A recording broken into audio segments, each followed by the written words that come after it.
আজ প্রায় ১০ বছর পর বাংলাদেশের মাটিতে পা রাখলাম। জীবনের কালো অধ্যায় বলতে পাড়ি জমিয়েছিলাম দুবাইতে। না ফেরার ইচ্ছে নিয়েই গিয়েছিলাম। কিন্তু মার কান্নাকাটিতে আজ দুবাই থেকে দেশে ফিরতে হলো। এয়ারপোর্ট থেকে বেরিয়ে দেখলাম আমাকে রিসিভ করতে এসেছে আমার ছোট বোন আর আমার কৈশোরের ভালোবাসার মানুষ তাহমিদ, যে একসময় আমায় পাগলের মতো ভালোবাসতো। কিন্তু ভাগ্যর ফেরে আজ সে আমার ছোট বোনের জামাই। ওদের সাথে কুশল বিনিময়ের পর বাড়ির পথে রওনা দিলাম। ছোট বোনের বাচ্চার আকিকা অনুষ্ঠান উপলক্ষে মা কান্নাকাটি করে নিয়ে আসলো আমাকে দেশে। গাড়িতে বসেই ক্লান্তিতে চোখ বুজে আসলো।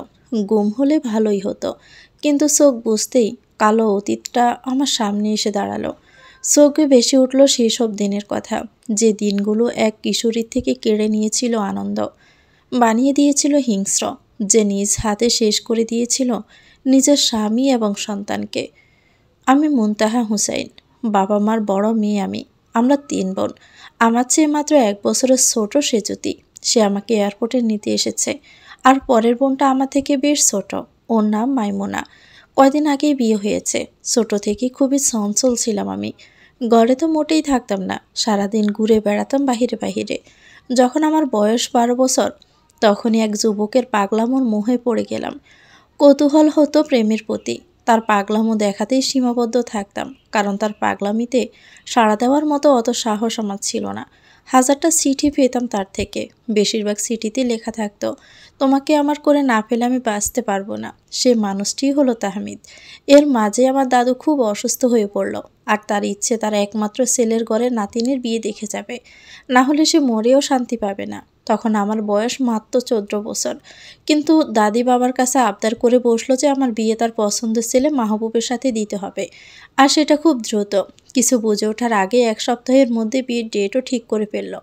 মাহবুব আমাদের এই গ্রামে পড়ে থাকে। আমাদের বাড়িতে বেশ আসা যাওয়া ওদের পুরো ফ্যামিলির। কিন্তু ওই লোকটাকে আমি মোটেও পছন্দ করি না। কারণ মাস ২ আগে একদিন আমাদের বাড়ির পিছনে আমার সাথে খারাপ আচরণ করতে চেয়েছিল। কিন্তু আল্লাহর রহমতে কিছু করতে পারিনি। ওর সাথেই আমার বিয়ে ঠিক হয়েছে শুনে গা কেমন গিন গিন করছে। মাকে বেশ কয়েকবার বলতে চেয়েছি, কিন্তু আমার কথাগুলো শুনতে চায়নি। শুধু বলল, পরিবারের মান রাখতে শেখো।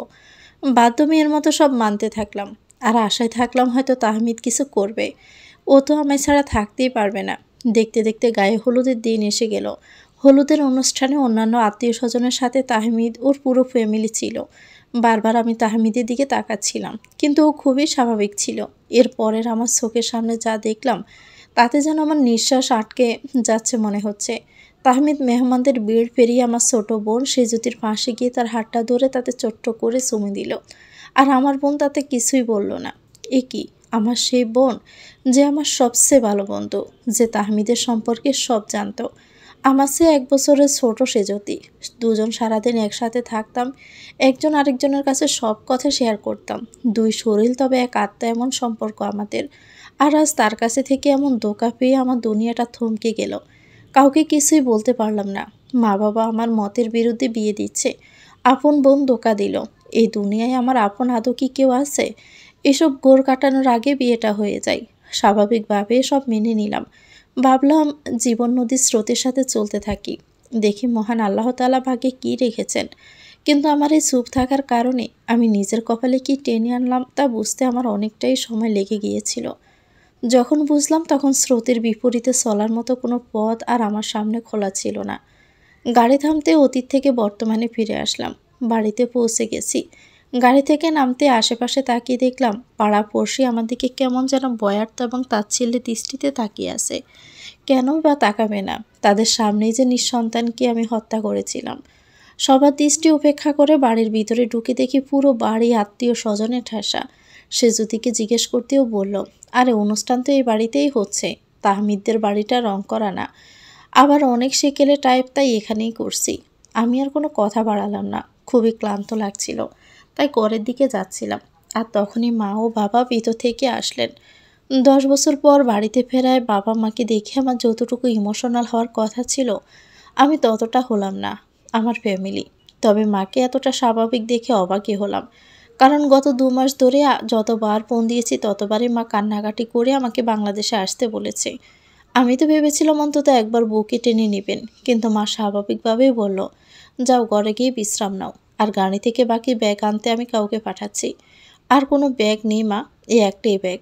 15 দিনের জন্য কত কাপড়ই বা আর লাগবে? মানে এই ব্যাগে শুধুই কি কাপড় নাকি বাড়ির কারোর জন্য কি কিছু আনিসনি? আসলে মা প্লেন টিকিট নিজের টাকায় কাটতে হয়েছে তো, তাই কাছে বেশি আর টাকা নেই। মা মনে হয় রাগ হলেন। আমাকে ঘরে যেতে বলে মা উঠানে চলে গেলেন।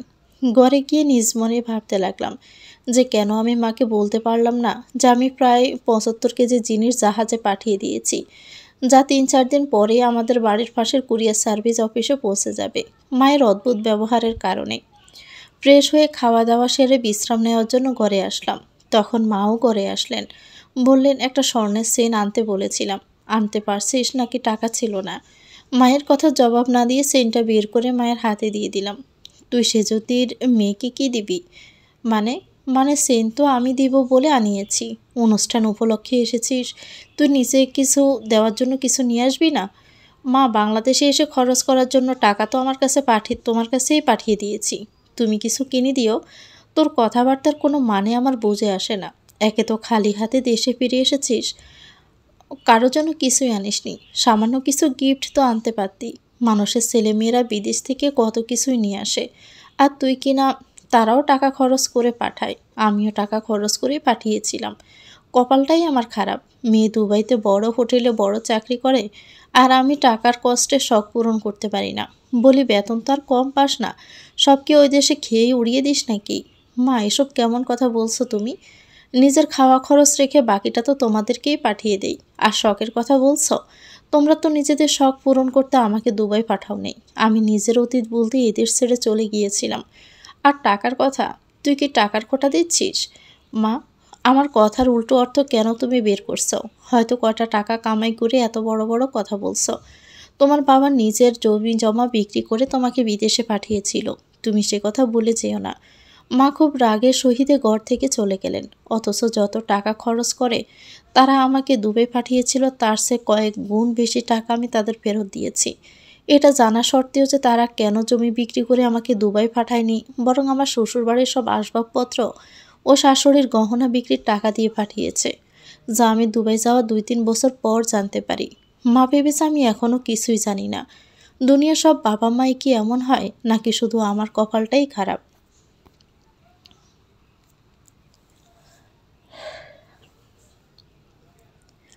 মায়ের কথায় মনে আঘাত লাগলেও চুপচাপ থাকাই ভালো। এবার সব নাটকের পর্দায় উঠিয়েই দুবাই যাব, কারণ যারা আমাকে কষ্ট বোঝে না তাদের জন্য ত্যাগ স্বীকার করা বোকামি ছাড়া আর কিছুই নয়। দুবাই যাওয়ার পর থেকে আজ পর্যন্ত কেউ জানতে চায়নি যে এখনও হাই ডোজের ঘুমের ওষুধ খেতে হয় কিনা, এখনও ঘুমের মধ্যে চিৎকার করে উঠি কিনা। দুনিয়ার সবাই স্বার্থপর হতে পারে, তাই বলি কি বাবা মাও আমাকে বিদেশ পাঠানোর কোনো ইচ্ছেই তাদের ছিল না। তাদের ইচ্ছে ছিল কদিন বাদে যখন সবাই এই ঘটনা ভুলে যাবে, আবারও কোনো বড় লোক দেখে আমাকে বিয়ে দিবে। যেহেতু গরিবের ঘরে রূপবতী ছিলাম, তাই বিধবা মেয়েকে বিয়ে দিতে তেমন একটা কষ্ট হতো না। কিন্তু এই অভিশপ্ত শহরে বেঁচে থাকা আমার জন্য কঠিন হয়ে পড়েছিল। তাই তো জেদ করেছিলাম এই দেশেই থাকবো না। তারা এক প্রকার বাধ্য হয়ে আমাকে দুবাইয়ের ট্যুরিস্ট ভিসায় পাঠায়। ওই দেশে যাওয়ার আগে এক এজেন্সির মাধ্যমে দুবাইয়ের বাসাটা শিখে নিয়েছিলাম ভাগ্যিস। প্রথম কদিন পাগলের মতো চাকরি খুঁজেছি। বাড়িতে যোগাযোগ করার জন্য একটা মোবাইলও ছিল না। বড় একটা রেস্টুরেন্টে সহকারে বাবুর্চির চাকরি পেলাম, যেহেতু বাড়ি থেকে আসার সময় বলে দিয়েছিল যে দুবাই এসে যেন সময় নষ্ট না করি, প্রতি মাসে বাড়িতে যেন টাকা পাঠাই। বাবার চাষের জমি বিক্রি করে বিদেশে পাঠিয়েছে, তাই মনে সবসময় আমার ভয় থাকতো। বন্দিশালা থেকে বের হয়ে আরও বড় শেকলে বাধা পড়ে গেলাম। প্রধান বাবুর্চি অনেক বয়স্ক ছিলেন এবং খুবই ভালো মানুষ ছিলেন। উনি একদিন বললেন, তুমি পর্দাশীল মেয়ে, এসব কাজ করতে পারবে না। তাছাড়া ট্যুরিস্ট ভিসা মানে ঘোরাঘুরির ভিসা, তোমাকে পুলিশ কাজ করতে দেখলে অ্যারেস্ট করবে। আমি মালিককে বলে তোমাকে অন্য কোনো জায়গায় চাকরির ব্যবস্থা করে দিতে বলবো, আর মালিকানা ভিসার আকামা করে দিতে বলবো। পরে একটা বড় আবাসিক হোটেলে চাকরি হয়। ওই বাবুর্চি চাচা আমাকে আকামা করার সময় অনেক টাকাও ধার দেন। প্রথম প্রথম রুম সার্ভিসের কাজ করতাম।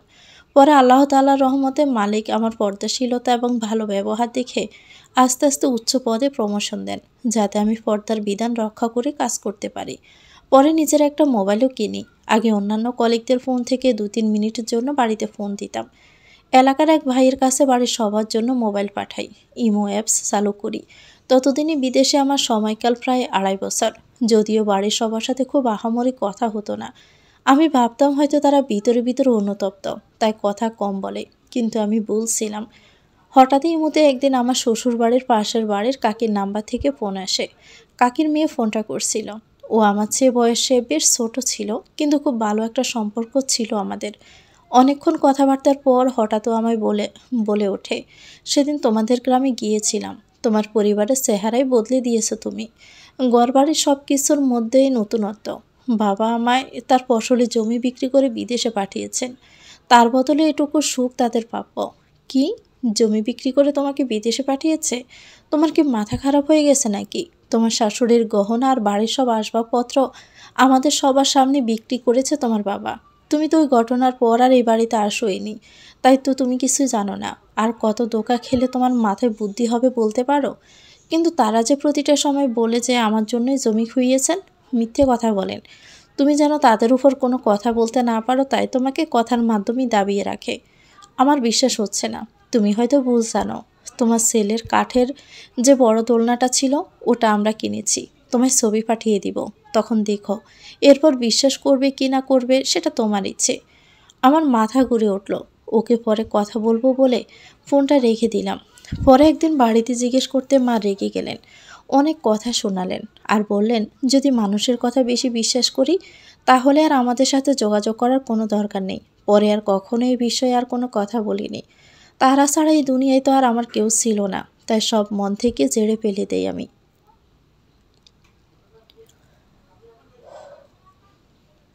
অতীত চিন্তা করতে করতে কখন যে ঘুমিয়ে পড়েছি জানি না।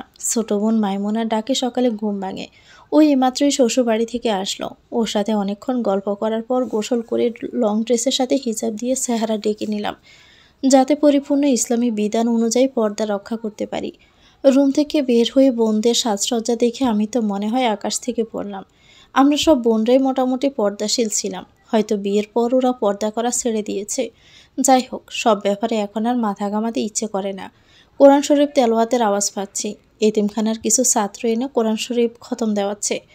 কোরআন শরীফ খতমের পর ছাত্ররা খাওয়া দাওয়া করে চলে যায়। সন্ধ্যার পরে বাড়ির আলোকসজ্জা আরও স্টেজ বানানো দেখে একটু অবাকই হলাম। আর কি অনুষ্ঠান বাকি আছে? কাউকে জিজ্ঞেস করার আগেই হাই ভলিউমে গানের আওয়াজ পেলাম।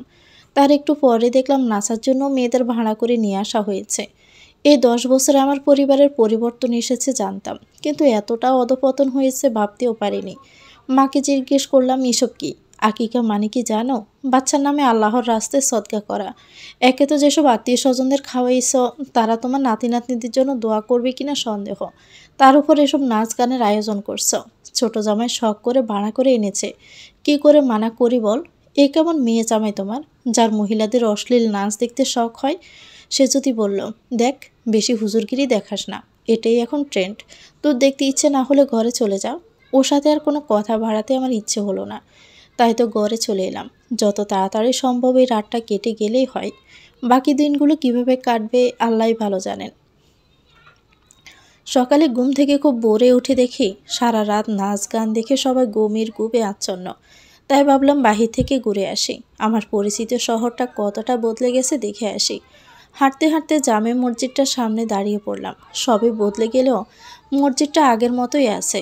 ছোট ছোট টিনের ঘরগুলো এখন 2-3 তলা বিল্ডিং। সে ছোট্ট বাজারটা এখন কত বড় মার্কেট। হঠাৎ মনে হলো আমার গলা শুকিয়ে আসছে, চোখের সামনে সব অন্ধকার হয়ে যাচ্ছে। এই মসজিদ, হ্যাঁ, এই মসজিদটার সামনেই তো আমি নিজ হাতে আমার 5 বছরের ছেলেটাকে হত্যা করেছিলাম। এই শহরের মানুষ বাঁচাতে, আমার বাবাকে বাঁচাতে। আর কিছু চিন্তা করতে পারছি না। মনে হচ্ছে এখানেই আমি পড়ে যাব। হঠাৎ একটা বলিষ্ঠ হাত আমাকে মাটিতে পড়ে যাওয়া থেকে আটকে দিল। আবারও কিছুটা হুঁশ ফিরে আসলো। চোখ খুলে তাকাতে দেখলাম তাহমিদ আমাকে ধরেছে। এক ঝটকায় নিজেকে ছাড়িয়ে নিয়ে দূরে সরে দাঁড়ালাম। মুনতাহা, তুমি ঠিক আছো তো? আমি ঠিক আছি। আপনি এখানে? তোমার সাথে কিছু কথা ছিল। আমার সাথে আপনার কি কথা থাকতে পারে? প্লিজ রাগ না করে একটু আমাকে সময় দাও।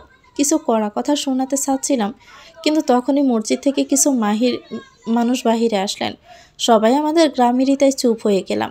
তাহমিদ বলল, চলো দিঘির পাড়ে যাই, দয়া করে মানা করো না। দিঘির পাড়ে যাওয়ার কথা শুনে আমি আর মানা করলাম না, হাঁটতে শুরু করলাম। কারণ সব কিছু পরিবর্তন হয়ে যাওয়ায় দিঘির রাস্তাটা আমি খুঁজেই পাচ্ছিলাম না। মূলত দিঘির পাড়ে যাওয়ার জন্য বাড়ি থেকে বেরিয়েছি, আর ওখানেই আমার শ্বশুর বাড়িও। বাড়িটার অবস্থা কে জানে কেমন। শুনেছিলাম কোনো ওয়ারিশ না থাকায় জায়গা সহ বাড়িটা নাকি আমার নামে। এবার যাওয়ার আগে পুরো জায়গাটা কোনো মাদ্রাসার নামে দিয়ে যাব। হাঁটতে হাঁটতে অনেকটা পথ এসে পড়েছি। তাহমিদকে দেখলাম একটা বড় মার্কেটের পাশ দিয়ে ছোট রাস্তার দিকে যাচ্ছে। ডাক দিয়ে বললাম, কোন দিকে যাচ্ছেন? কেন দিঘির দিকে? দিকে দিঘি এদিকে হয় কিভাবে? এটা তো একটা মার্কেট। বাড়ির পিছনের দিকটাই তো দিঘি ছিল। সেই বাড়িটাই তো এই মার্কেট। কেন তুমি জানো না? কার নামে এই মার্কেট? মালিককে? কেন তোমাদের মার্কেট? মানে তোমার বাবা দিয়েছেন? অবাকে চরম পর্যায়ে চলে গিয়েছি আমি। কেউ আমাকে জানানোর প্রয়োজন মনে করেনি। আমার শ্বশুরবাড়ির জায়গায় আমার বাবা কি করে এসব করে? ওই বাড়িটায় কত স্মৃতি ছিল আমার। বাড়িটা ভাঙার আগে একটা বারও তো আমাকে জিজ্ঞেস করতে পারতো। তখনই তাহমিদ বলে উঠল, তুমি তো তোমার বাবাকে বলেছিলে যে যাতে এই জায়গা উনি নিজের নামে করে নেন। এ বাড়ির কথা মনে হলেও তোমার ঘৃণা হয়। তাই তো যখনই কোর্ট থেকে তোমার নামে এই জমি দেওয়ার কথা বলল, তখন তোমার বাবা নিজের নামে করে নিয়েছেন। মার্কেটটার ভিতরে গেলাম। বুকের ভিতর আমার হাহাকার করে উঠল। ঘুরে ঘুরে পুরো মার্কেটটাই দেখলাম। এখানেই তো আমার জীবনের 6টা বছর কাটিয়েছি। অনেকগুলো দোকান। এখানে হঠাৎ একটা দোকানের সামনে কিছু তাবিজ ঝোলানো দেখলাম। নিচে তাকিয়ে দেখি অনেকগুলো তালা মারা, সাথে তাবিজও ঝোলানো। তাহমিদ বলল, এই দোকানটা বাড়ির সেই জায়গায় পড়েছে যে ঘর থেকে মাহবুবের লাশ পাওয়া গিয়েছে। এই দোকান যেই ভাড়া নিয়েছে তারই কোনো না কোনো ক্ষতি হয়েছে। শেষে আমিও কদিন চেষ্টা করেছিলাম। পরে প্রায় 2 মাস বিছানায় পড়েছিলাম। এরপর তোমার বাবা হুজুর ডেকে এনে এটা তাবিজ দিয়ে আটকে দিয়েছে। আমিও ভয়ে আর মার্কেটে দোকান নেওয়ার চেষ্টা করিনি। আমি এসব চিন্তা করে আবারও সেই আগের মতোই অসুস্থতা অনুভব করছিলাম। তাই প্রসঙ্গ পরিবর্তন করতে দিঘির পাড়ের দিকে হাঁটা দিলাম। আর ওকে জিজ্ঞেস করলাম, তবে এখন আপনার ইনকাম সোর্স কী? কিছুই না, মানে মার্কেটে 3টা দোকান সেজুতির নামে, সেটার ভাড়া দিয়ে খসড়াপাতি মোটামুটি ভালোভাবেই চলে। আর খাওয়া খরচের চিন্তা নেই, কারণ তোমাদের বাড়িতেই থাকা হয়। ছেলেটার পড়ালেখার জন্য সে যদি ছেলে মেয়ে নিয়ে এখানেই থাকে, বউ বাচ্চা এখানে থাকে, আর আমি কোথায় থাকবো? কেন, আপনার বাড়ির কাছেই তো প্রাইমারি স্কুল ছিল। আসলে সে যদি সরকারি স্কুল পছন্দ না, তাই এখানকার বেসরকারি স্কুলে ভর্তি করিয়ে দিয়েছে। যত শুনছি আমি ততই যেন অবাক হয়ে যাচ্ছি। ইনকাম নেই, তবে এত বড় অনুষ্ঠান করার টাকা কোথায় পেল? সবাই কিভাবে আমাকে একের পর এক ধোঁকা দিয়ে যাচ্ছে। স্বাভাবিকভাবেই আছে। এখন কোনো কিছু বলা যাবে না। দেখি এই কয়দিন আর কী কী ধোঁকা সামনে আসে। আর এখন তো সন্দেহ হচ্ছে যে মা এত নাটক করে আমাকে দেশে কেন আনলেন, আর তাহমিদে বা কী বলতে চাই আমাকে। তবে আমার ঠকার দিন শেষ। আসলে আমি এই প্রবাদটা ভুলেই গিয়েছিলাম। অতি বড় হইও না, জ্বরে পড়ে যাবে। অতি ছোট হইও না, ছাগলে মুড়ে খাবে। দিঘির পাড়ে পা রাখতে অতীত ঘিরে ধরতে শুরু করলো। এখানে তার মানে মাহবুবের সাথে কত শত স্মৃতি জড়িয়ে আছে আমার। বিয়ের পর প্রথম 3-4 মাস তো নাওয়া খাওয়ার ঘুম বাদে সারাদিন এখানেই বসে থাকতাম। নিজ ইচ্ছা নয়, জোর করে বসিয়ে রাখতো। এদিকে কেউ তেমন একটা আসতো না। তা সারাদিন এখানে আমাকে নিয়ে বসে থাকতো। কখনো গান গাইতো বা কখনো একলাই কৌতুক বলে হাসতো। আমি যে বিরক্ত হতাম সে ভ্রুক্ষেপই করতো না। সে বলতো এক সময় এই সময়টা ফেরত চাইবে, কিন্তু পাবে না। তার কথাই সত্যি হয়েছে। আমি আফসোস করছি। মানুষ তার ভালোবাসার মানুষটিকে বুকে মাথা রেখে মরতে চাই, কিন্তু সে আমায় বুকে নিয়ে মৃত্যুর স্বাদ নিয়েছে। জানি না আল্লাহ মহান তার সমস্ত পাপ ক্ষমা করে তাকে জান্নাত দিয়েছেন কিনা। সে যে কুফরি গুনাহ করেছিল তার আদৌ কি মাফ হবে কিনা। তবু আল্লাহ তাআলার কাছে তার মাগফিরাত কামনা করা ছাড়া আর কী বা করতে পারি আমি। তাহমিদের ডাক শুনে ধ্যানভঙ্গ হলো আমার। বললাম, যা বলা তাড়াতাড়ি বলে এখান থেকে চলে যান। তুমি চলে যাওয়ার কিছুদিন পর আমি নিজের মধ্যে অনেক পরিবর্তন দেখতে পাই। আমার মনে তোমার প্রতি ভালোবাসা আবারও জেগে ওঠে। সাথে অনেক অসুস্থ হতে শুরু করি। ডাক্তারও দেখাই, কিন্তু কাজ হয় না। সেজুতির উপর থেকে মন পুরোপুরি উঠে গিয়েছিল। ওকে ভীষণ বিরক্ত লাগতো। আমার ছেলেটা তখন খুবই ছোট। না সেজুতিকে ছাড়তে পারছিলাম, না ওর সাথে শেয়ার করতে পারছিলাম কিছু। পরে এক বন্ধুর পরামর্শে পাশের গ্রামের একজন ইমাম সাহেবের কাছে গেলাম। সব কিছু তার কাছে বললাম। তোমাকে ভালোবাসা, এরপর হঠাৎ সেজুতিকে পছন্দ করা, সব কিছু। এছাড়াও উনি আমার পরিবারকে খুবই ভালো মতনই চিনেন। তিনি আমায় বললেন, আমাকে কুফরি কালাম দিয়ে তাবিজ করা হয়েছে, যাতে আমি তোমাকে ভুলে সেজুতিকে ভালোবাসি। আর কোনো একটা কারণে তখন ওই তাবিজ দুর্বল হয়ে যাওয়ায় আমি আবারও তোমার প্রতি দুর্বল হয়ে পড়েছিলাম। আমি তাকে জিজ্ঞেস করেছিলাম, এই কাজ কে করতে পারে? জবাবে ইমাম সাহেব বলেছিলেন, যে মুনতাহার স্বামী তো একজন বড় কুফরি কালামের তান্ত্রিক ছিল। মুসলমান হওয়া সত্ত্বেও আল্লাহর সাথে কুফরি করেছে। ওই পাপীটাই সম্ভবত তোমাকে তাবিজ করেছিল। আর এখন ওর মৃত্যুর প্রায় 2-3 বছর হয়ে গেছে, তাই ওর করা তাবিজও দুর্বল হয়ে গেছে। এরপর সে জ্যোতিকে সবটা জানায়। ও খুবই ভেঙে পড়ে। ও বলে যে হয়তো ওকে ওই শয়তানটা তাবিজ করেছিল, আর নয়তো নিজের বোনকে এত বড় ধোঁকা দিতে ওর একটু হলেও বাধ্য। পরে অনেক চিন্তা ভাবনা করে দেখলাম এখানে সেজুতির আসলে কোনো দোষ নেই। আর এখন আমাদের বাচ্চাও আছে, তাই তোমাকে বুকের মধ্যে কবর দিয়ে ওর সাথে সংসার করছে। আর এখন তো ওকে আমি ভালোবাসি। ওর এই লম্বা কাহিনী শুনে আমি হাসতে লাগলাম, কারণ ও যে পুরনো কাহিনী আমাকে শোনাবে তা বুঝতে পারিনি। তাহমিদ আমার হাসি দেখে কিছুটা অবাক হয় আর বিরক্তির সাথে বলল, তুমি হাসছো কেন? তোমার কি আমার কথা বিশ্বাস হচ্ছে না? বিশ্বাস করব না কেন? এসব তো আমি আগে থেকেই জানি। ও মারা যাওয়ার আগে আমাকে সব কিছু কথা বলে গেছে। এমনকি এটাও বলেছিল যে মুনতাহা, সেজুতির সাথে তাহমিদের এখনও বিয়েটা হয়নি। তুমি সবাইকে সব সত্যিটা বলে দাও, এরপর তাহমিদকে তুমি বিয়ে করে নাও। তুমি জানতে, বিয়ের আগে যখন জানতে কেন জানাওনি বলো? কারণ তুমি আমার ভালোবাসার যোগ্যই ছিলে না, আর তোমার প্রতি আমার প্রতি ভালোবাসার গভীরতাও ছিল না। আমাকে সত্যিকারে যদি কেউ ভালোবেসে থাকে তাহলে সেটা আমার স্বামী মাহবুব ছিল, আর সে আমাকে হাসিল করে নিয়েছিল। হয়তো তার আমাকে পাওয়ার তরিকাটা ভুল ছিল, কিন্তু ভালোবাসাটা তার সত্যিই ছিল। তাই তো আমার হাতে তার মৃত্যুটাও সে হাসি মুখে মেনে নিয়েছে। কি, মাহবুবকে তুমি তুমি মেরেছিলে? কিন্তু ওই রামদাটাই তো ওর নিজের হাতে সাপে ছিল। মরতে মরতেও আমাকে বাঁচিয়ে দিয়ে গেছে হয়তোবা। কিন্তু তুমি যদি ওকে মেরে থাকো তাহলে মাহবুবের বুকে তোমায় অজ্ঞান অবস্থা পেয়েছিলাম কেন? সেই প্রশ্নের উত্তর আমি আপনাকে দিতে বাধ্য নই। ওটা আমাদের স্বামী স্ত্রীর নিজস্ব ব্যাপার ছিল।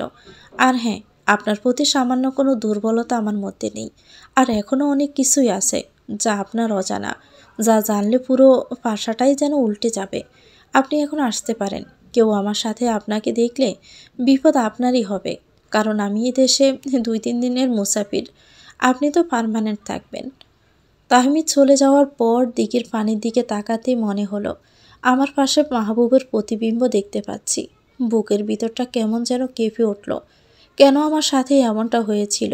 তুমি যদি একজন সাধারণ মানুষ হতে তাহলে আজ আমাদের জীবনের গল্পটা এমন হতো না। প্রথমত তোমার লোভ, এরপর তোমার বাবা মায়ের লোভ আমাকে শেষ করে দিয়েছে। জানি না তোমরা ঠিক কতটা শাস্তি পাচ্ছ, কিন্তু আমি কোনো দোষ না করেও প্রতিটা মুহূর্তে শাস্তি পাচ্ছি, শুধুমাত্র সুপ থেকে সব মাথা পেতে মেনে নেওয়ার কারণে। সেদিন বিয়ের সময় যদি প্রতিবাদ করতাম তাহলে হয়তো বেঁচে যেতাম, কিংবা যখন তোমার সত্যিটা আমার সামনে এসেছিল তখনও যদি প্রতিবাদ করতাম, সময়ের অপেক্ষা না করতাম, বাবা মার কথা না শুনতাম, তাহলে হয়তো আজ আমার ওই পাগল ছেলেটা বেঁচে থাকতো। তোমাদের পুরো পরিবারের পাপের শাস্তি আমার ছেলেটা পেত না, নিজ মায়ের হাতে খুন হতো না। সেদিন বাবা মার ইচ্ছায় চুপচাপ করে বিয়েটা করে নিলাম। শ্বশুরবাড়ির কাছে হওয়ায় পালকিতে করে নিয়ে গেল আমাকে। সবাই বউ দেখার পর আমার শাশুড়ি আমাকে আলাদা একটা সাজানো গোছানো রুমে নিয়ে গেলেন, আর আমাকে বললেন, তোমাকে এই বাড়িতে বিয়ে করিয়ে নিয়ে আসার অনেক বড় একটা কারণ আছে। নয়তো এত গরিব পরিবারে আমি আমার ছেলেকে কখনোই বিয়ে করাতাম না। শুনেছি তুমি এই বয়সে খুবই ধার্মিক, তাই তোমাকে এই বাড়ির একমাত্র ছেলের বউ করে আমরা নিয়ে এসেছি। আমরা এখানকার স্থানীয় নই সেটা তুমি জানো, কিন্তু কেন আমরা এই এলাকায় এসেছি তা তুমি জানো না। শুধু তুমি কেন, কেউই জানে না। সবটুকু জানার প্রয়োজনও তোমার নেই। শুধু জেনে রাখো, আমার ছেলেটা নিজেকে গুরুতর একটা খারাপ কাজে জড়িয়ে ফেলেছিল, তাই আমরা জায়গা বদলে এখানে চলে এসেছি। কিন্তু এখানে আসার পরেও ও নিজেকে বদলাতে পারেনি। তাই আমি চাই তুমি ওকে নিজের মায়ায় আটকে ওই পথ থেকে ফিরিয়ে নিয়ে আসো। এটা তোমার জন্য সহজে হবে, কেননা ও তোমাকে অনেক আগে থেকে ভালোবাসে। কিন্তু কি এমন খারাপ কাজ? আর আমি কিভাবে ওনাকে ফেরাবো? কি কাজ তা তোমার জানা লাগবে না। শুধু জেনে রাখো যে ওকে সারাদিন তোমার সাথে রাখবে। ওর কাছ থেকে সারা বেলা, এমনকি বাবার বাড়িতেও যাবে না। আমি এখন যাই, অনেক রাত হয়েছে। মাহবুবকে পাঠিয়ে দিচ্ছি। আর ওর সাথে এই ব্যাপারে কোনো আলোচনাও তুমি করবে না। ভয়ে যেন আমার সারাটা শরীর কাঁপতে লাগলো। একটার পর একটা চাপ আমি আর নিতে পারছিলাম না। এমন সময় উনি ঘরে এসে দরজাটা আটকে দিল আর বলল, লাইটটা বন্ধ করে দেই। আমি আরও ভয় পেয়ে গেলাম। কোনো উত্তর দিলাম না। আবারও বলল, লাইটটা বন্ধ করে দেই। আমার আলো ভালো লাগে না, অন্ধকারে আমি আলো চেয়ে ভালো দেখি। বলে লাইটটা বন্ধ করে দিল আর খাটের দিকে এগিয়ে আসতে লাগলো। আমি তখন কাঁপতে কাঁপতেই বললাম, আমার কাছে আসবেন না, আপনি ভালো না, আমি জানি। আপনি আমার সাথে খারাপ আচরণ করতে চেয়েছিলেন, আপনি কিছুতেই ভালো লোক না। সে কাছে এসে আমার হাতটা খপ করে ধরেই বলল, সেদিনের জন্য আমি খুবই দুঃখিত। সেদিন যদি আমরা ওখানে একসাথে না থাকতাম তাহলে তোমার আমার বিয়েটা এত সহজেই হতো না। তোমার ফ্যামিলি মেম্বারদের এটা বোঝানোর জন্য তোমায় আমি ধরেছিলাম সেদিন যে আমাদের মধ্যে সম্পর্ক আছে, তাই তারা খুব দ্রুতই আমাদের সম্পর্কটাকে মেনে বিয়েতে রাজি হয়ে গিয়েছে। আপনি মিথ্যে কথা বলছেন। আমার ফ্যামিলি যদি ওসব দেখতো তাহলে আমাকে জিজ্ঞেস করতো। কই, তারা তো আমার কাছে কিছু জানতে চায়নি, একবার জিজ্ঞাসাও করেনি যে আমি আপনাকে পছন্দ করি কিনা। তুমি হয়তো ভুলে যাচ্ছ যে আমি তোমার পরিবারের তুলনায় ঠিক কতটা ধনী পরিবারের ছেলে। তাই তোমার আমার ভালোবাসার সম্পর্ক আছে, তোমার পরিবার এতে খুশি হয়েছে। আর এমনিতেও সেদিন আমি তোমার কোনো ক্ষতি করতাম না, পুরোটাই একটা সাজানো নাটক ছিল। আর তাছাড়া যাকে আমি নিজের থেকেও বেশি ভালোবাসি তার কোনো ক্ষতি বা বদনাম আমি কেন করব বলো? আমি ঘুমাবো, আমার ভীষণ ক্লান্ত লাগছে। ঠিক আছে, ঘুমাও। ইচ্ছে করলে কাপড় বদলেও নিতে পারো। আমি কাপড় বদলে খাটের এক কোণে গুটিসুটি মেরে শুয়ে পড়লাম। খাটটা বেশ বড় থাকায় সে আরেক পাশে গিয়ে শুয়ে পড়ল। আর আমি চোখ বুজে চিন্তা করতে লাগলাম যে নিজের চেয়ে 10-11 বছরের বড় একটা ছেলেকে কি করে আমি আমার মায়ায় আটকাবো। এই মানুষটা নাকি খারাপ। কই, কথাবার্তা তো ভালোভাবেই বলে, তবে কি রাত আরও গভীর হওয়ার অপেক্ষা করছে? এই লোকটা কি এমন খারাপ কাজে জড়িত? নেশা করে নাকি, নাকি এর চেয়ে অনেক বড় কিছু আছে?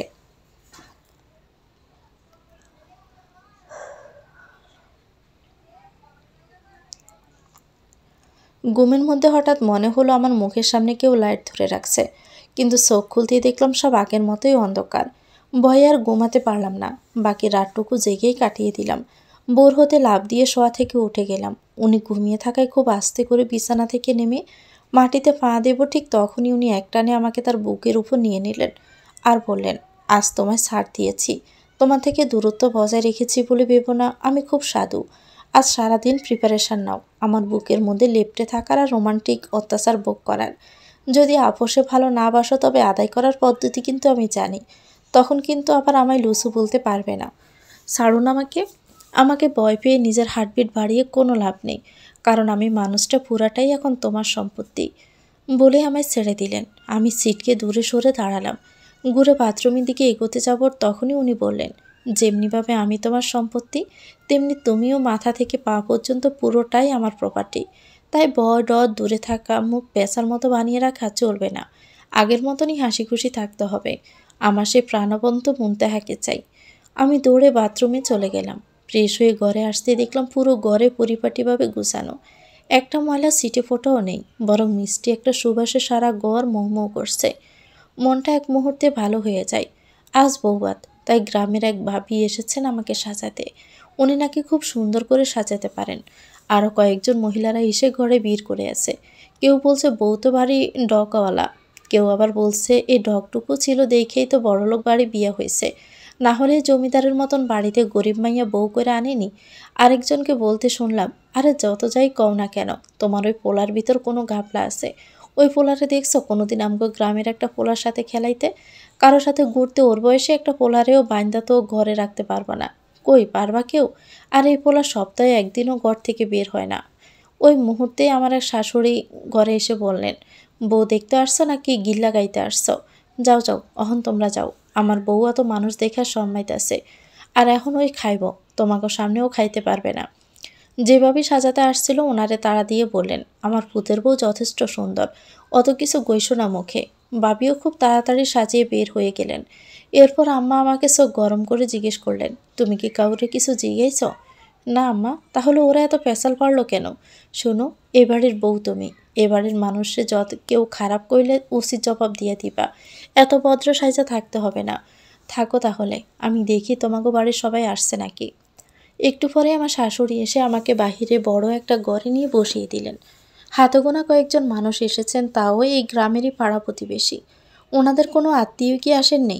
ওনাদের কোনো আত্মীয়র সাথে কি ওনাদের কোনো সম্পর্ক নেই, নাকি অন্য কোনো কারণ আছে? যাই হোক, এই নিয়ে আমার মাথা ঘামিয়ে কি লাভ? নতুন বউ চুপচাপ থাকি তাই ভালো। কিছুক্ষণ পর আমাদের বাড়ি থেকেও লোকজন আসলো, তাও অল্প কয়েকজন মাত্র। অনুষ্ঠান খুব দ্রুতই শেষ হয়ে যায়। অনুষ্ঠান শেষে আমার বাবা আমাদের দুজনকে নায়ন নিতে যেতে চাইলেন, কিন্তু উনি কিছুতেই রাজি হলেন না। বললেন যাওয়ার অনেক সময় আছে, অযথা এখন যাওয়া লাগবে না, পরে যাব। আর আমি যেখানে সেখানে গিয়ে কমফোর্টেবলভাবে থাকতেও পারি না। খুব কষ্ট পেলেও কিছু বলতে পারলাম না। চুপ থাকা ছাড়া যেন আর কিছু করার নেই আমার। চুপ থেকে বসে বসে শুধু চোখের পানি ফেলতে পারি, এছাড়া আর কোনো ক্ষমতা আমার নেই। কিছুক্ষণ পর আমাদের বাড়ির লোকরা চলে গেলেন। পুরো বাড়ি ফাঁকা হয়ে গেল। কোনো আত্মীয় স্বজন কেউ ছিল না, শুধু আমরা 4টি মানুষ।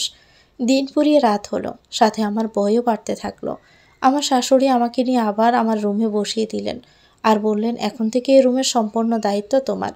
আমার ছেলে একটু ময়লাও যদি দেখে তাহলে কিন্তু কুরুক্ষেত্র লাগিয়ে দিবে। ও খুবই পরিষ্কার থাকে, আর এখন থেকে তোমারও পরিষ্কার থাকতে হবে।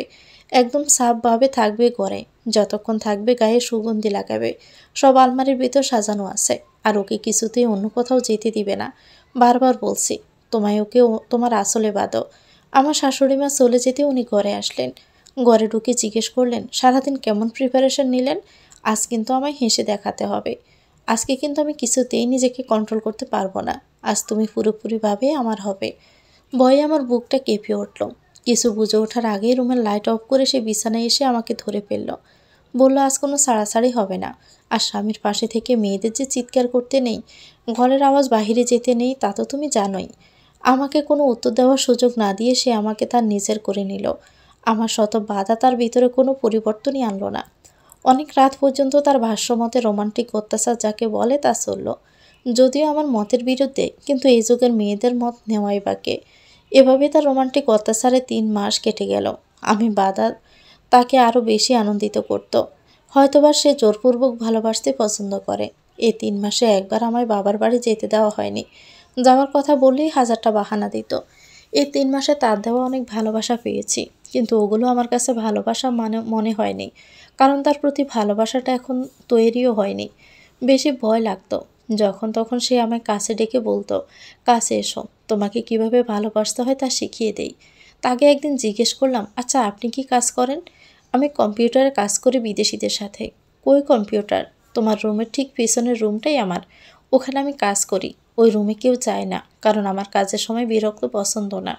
কিছুদিন পর হঠাৎই সব বদলাতে শুরু করে। সে আমার কাছে আসা কমিয়ে দিল। ওই রুমের মধ্যেই থাকতো, যে রুমের মধ্যে ওনার কম্পিউটার। আমার শাশুড়িও তেমন একটা ওনার কাছে যেতে দিত না। ওই রুমে তো কখনো আমায় যেতেই দেয়নি। কিন্তু হঠাৎই এরকম হওয়ায় কী কারণ জানি না। যে শাশুড়ি মা আমাকে তার কাছে থাকতে বলেছে, তাকে আসলে বাঁধতে বলেছে, সে হঠাৎ আমাকে বলতে শুরু করলো, তুমি তোমার রুমের মধ্যেই থাকো, তুমি তোমার মতন থাকো না কেন, তোমার ছেলের পিছনে এত লেগে থাকো, ওকে মন দিয়ে কাজ করতে দাও, তো এত বিরক্ত করার কোনো প্রয়োজন নেই। আমার শ্বশুর শাশুড়ির চেহারায় কেমন যেন একটা সোর সোর ভাব থাকতো।